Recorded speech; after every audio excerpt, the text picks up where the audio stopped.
What's going on, everybody? It's It's your your boy boy Melvin with A-List Lifestyle, man, and I'm here with a wonderful individual, and we want to welcome him to the podcast. How you doing, man? How you doing? I'm doing good, man. How So you for the feeling? world, you know what I'm saying? For everybody that don't know you, introduce yourself and tell them what you got going on. What's up? My name is Free Nick, and I'm an artist from Shreveport, Louisiana. Shreveport, Louisiana.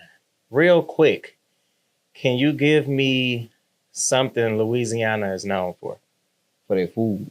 They know them for the food. So is that Creole or is it just like spicy food? Like what's Louisiana known for when you say food? Well, they're known for their spicy food, for their Creole food as well, but they also known for their seafood. You know, everybody love their seafood. They known for their artists as well. They all love them artists. They catchy. They got their swag to them. I gotta really hit you hard real quick is because I know some stuff about you off camera. You know what I'm saying? So I'm gonna pull it out you so my peers can know more about you as well.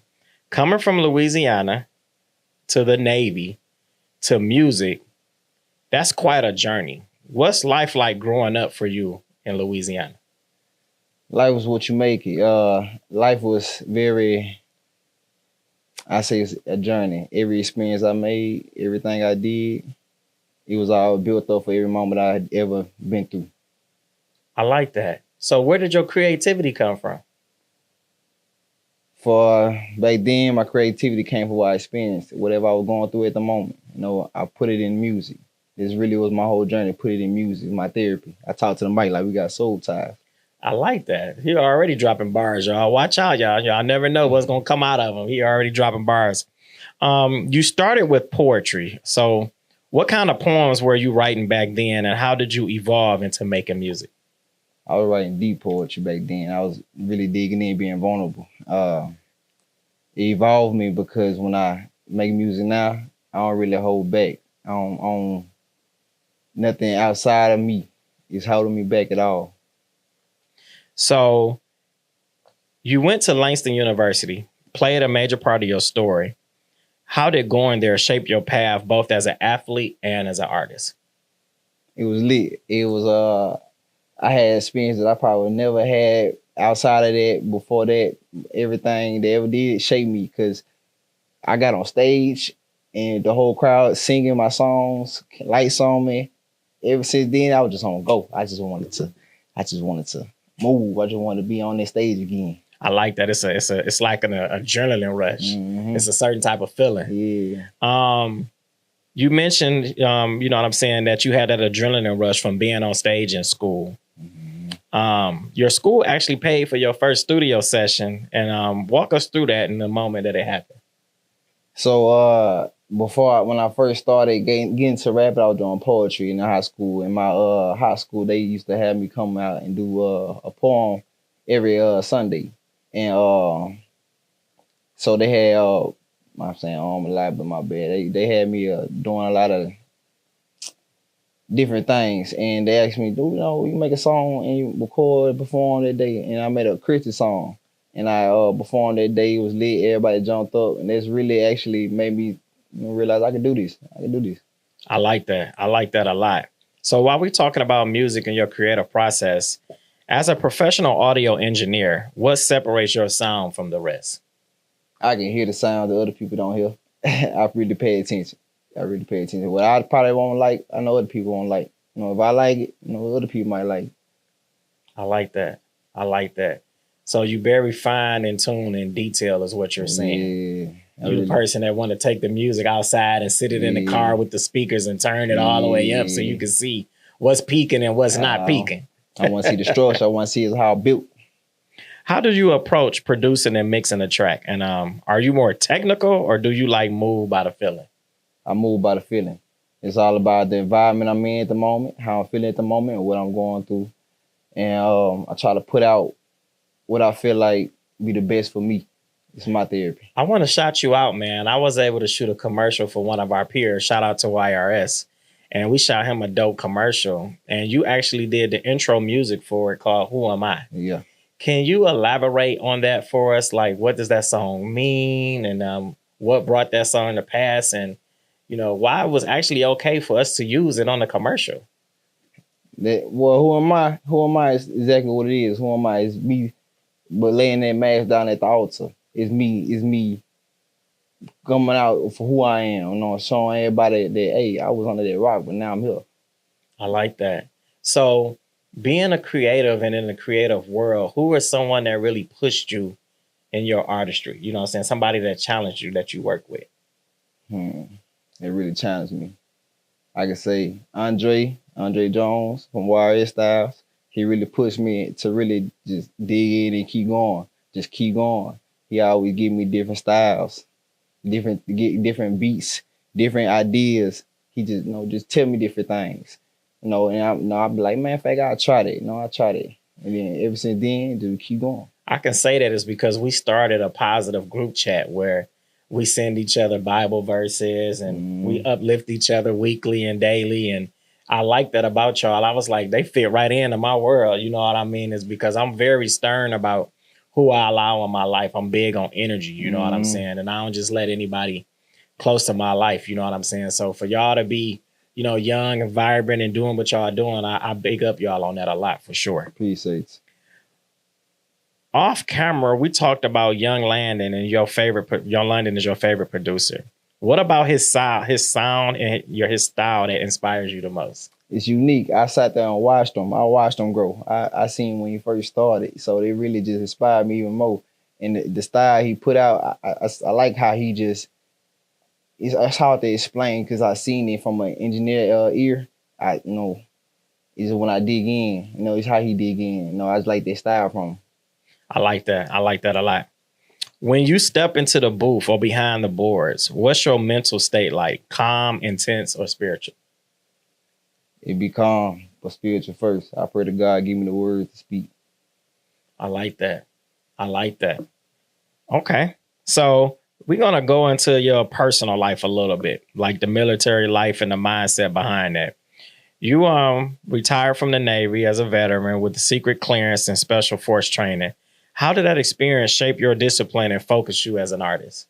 Whenever anything get hard, keep going. Just dig in. You got reserves in the tank.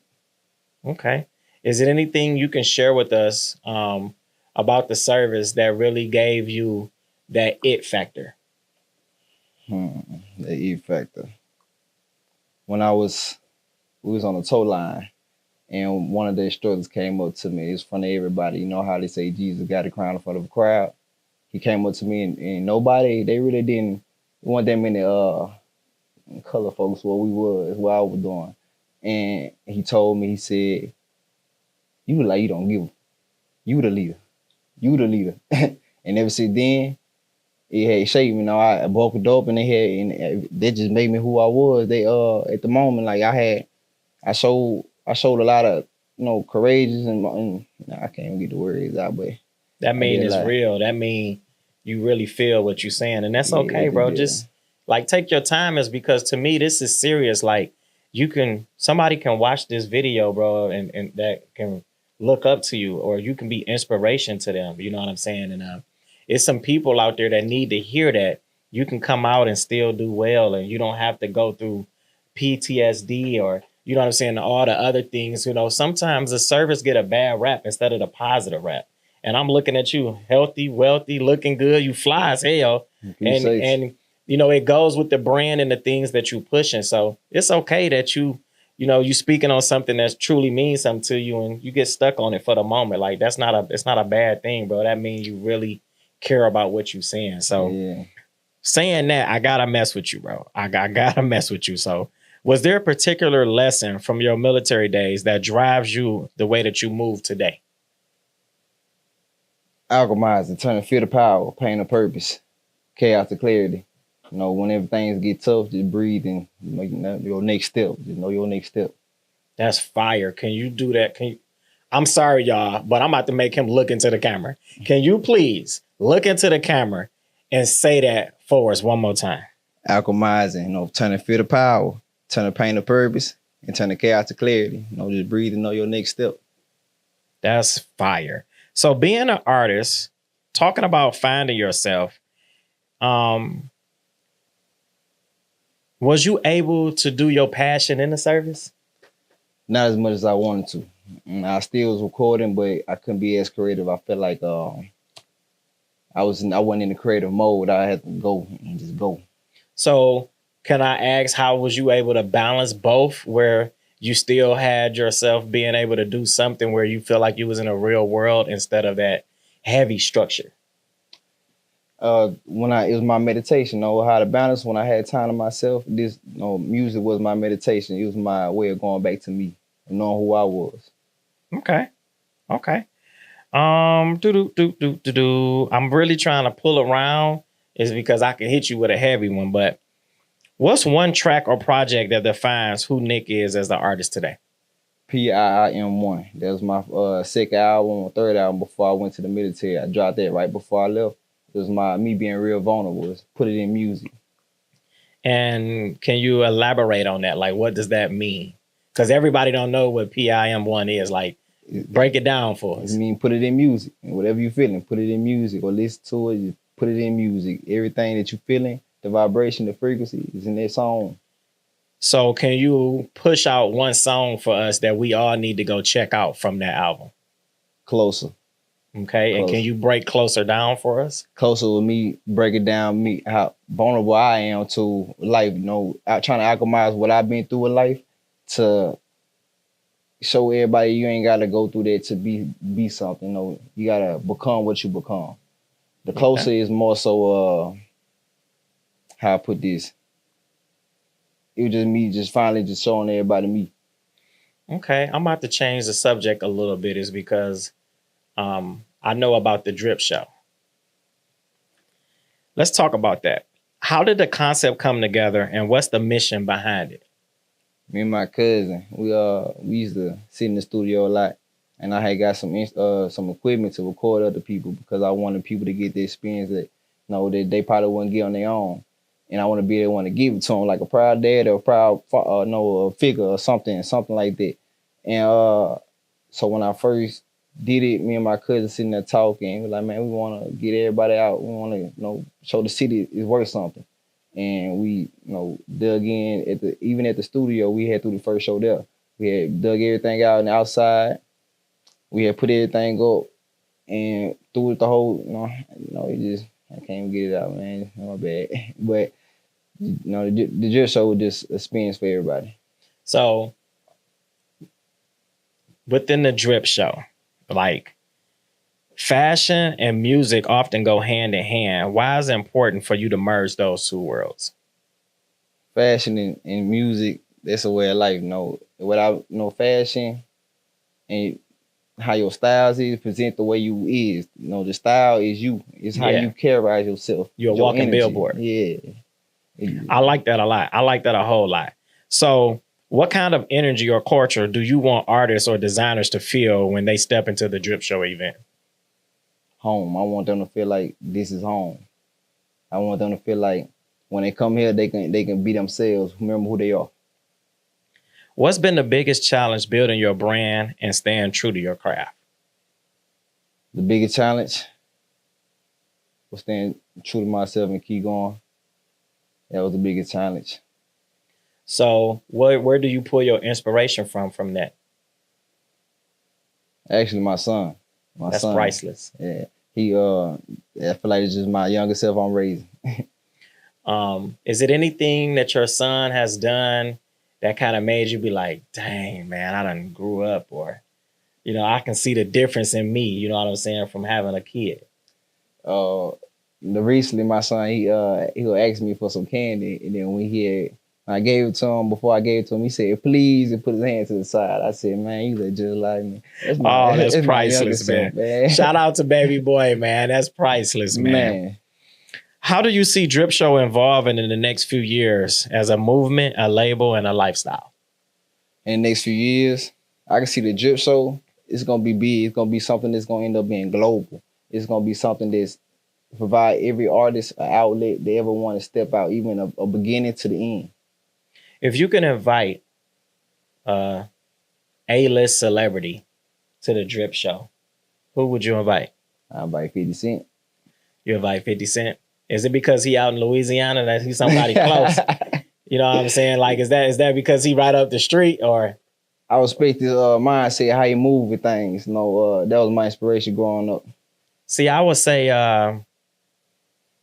somebody wild like Travis Scott.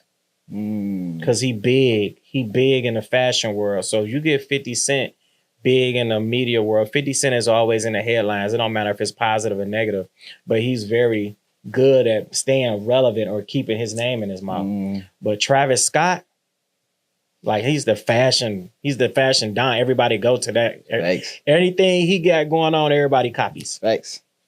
So, and then I gotta say, you know, I can't leave out my boy YRS. Like you can't leave out YRS. Yeah, he out killing it. You feel what I'm saying? Uh-huh. Coming from Louisiana, how does your hometown influence your sound and hustle today?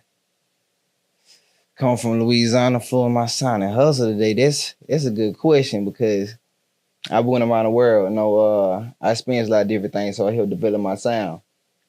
In Louisiana, I had a real, rugged sound. I was aggressive, and then since I traveled and seen the world, it made me be more versatile. Helped me get more experience with everybody. Okay, I like that. What moments made you feel like I'm really built for this? When I was on stage in college at homecoming, that was like one of the moments I was like, yeah, I'm built for this. I'm looking at the crowd looking at me. I'm built for this. It's them lights, them flashing lights. Yeah. So how do you define greatness then? You experienced multiple things. You did some things a lot of people will never experience. You living, you know what I'm saying? You home from the service. What's your look on greatness? Gratitude. Greatness is what you make, the calmness, the stillness. If you can really just dig in with yourself and your own energy and the stillness, that's what it is. That's greatness, gratitude. What message do you hope your story send to other veterans or people chasing their dream after the service? Keep going. Just keep going. That's all you got to do. Just keep going. Okay. You're very calm, too. I peeped that. Like, you calm and chill. We're trying to get you to talk, but I'll get you on the next go-round. If you could tell a young poet back in Langston one thing about where you are now, what would you say to them? I would say, don't look at nobody else on the outside. Don't look at no other crowd when you're writing. Don't think about what other people listen to. Just keep going and write what you want to write. Somebody need it. What's next for Nickk mentally, musically, personally, and for the Drip Show? Like, what's next for you? I'm working on an album called Campfire Stories. I'm really trying to put in a lot of spiritual, and I want to put in a lot of physical aspects together in the videos and the visuals. I want people to really feel this album. I want them to see how I'm really coming. Can I elaborate that on that real quick? Campfire Stories. When you say that, what comes to mind? When everybody's sitting around telling their story, when everybody, they're feeling that, everybody just telling their stories. It's kind of like freedom. It's freedom. A place where you can express with no one judging. You know what I'm saying? What they say, no judge, no something. You know what I mean? But I like that, bro. It's because it's like a safe place. Yeah, trying to get them to remember who they are so they can talk about it. So just talk about it. Stories get you everywhere. So you putting therapy in your music and people don't even realize it, how you putting all that together. Yeah, don't realize a lot of subliminal messages. That's fire. And that goes with it too. I'm talking about fire. I'm talking about campfires. Before we close and finish this sentence, what does A-list lifestyle means to you? A-list lifestyle means to me, it's a way of life. It's more so like a becoming of becoming of what you want to be. That's what A-list lifestyle mean to me. I appreciate that. This your boy Mel with A-list lifestyle. We just sat down and had a conversation with Mr. Nickk himself. And I need y'all to stop what y'all doing and go check out his music. Peace. Peace.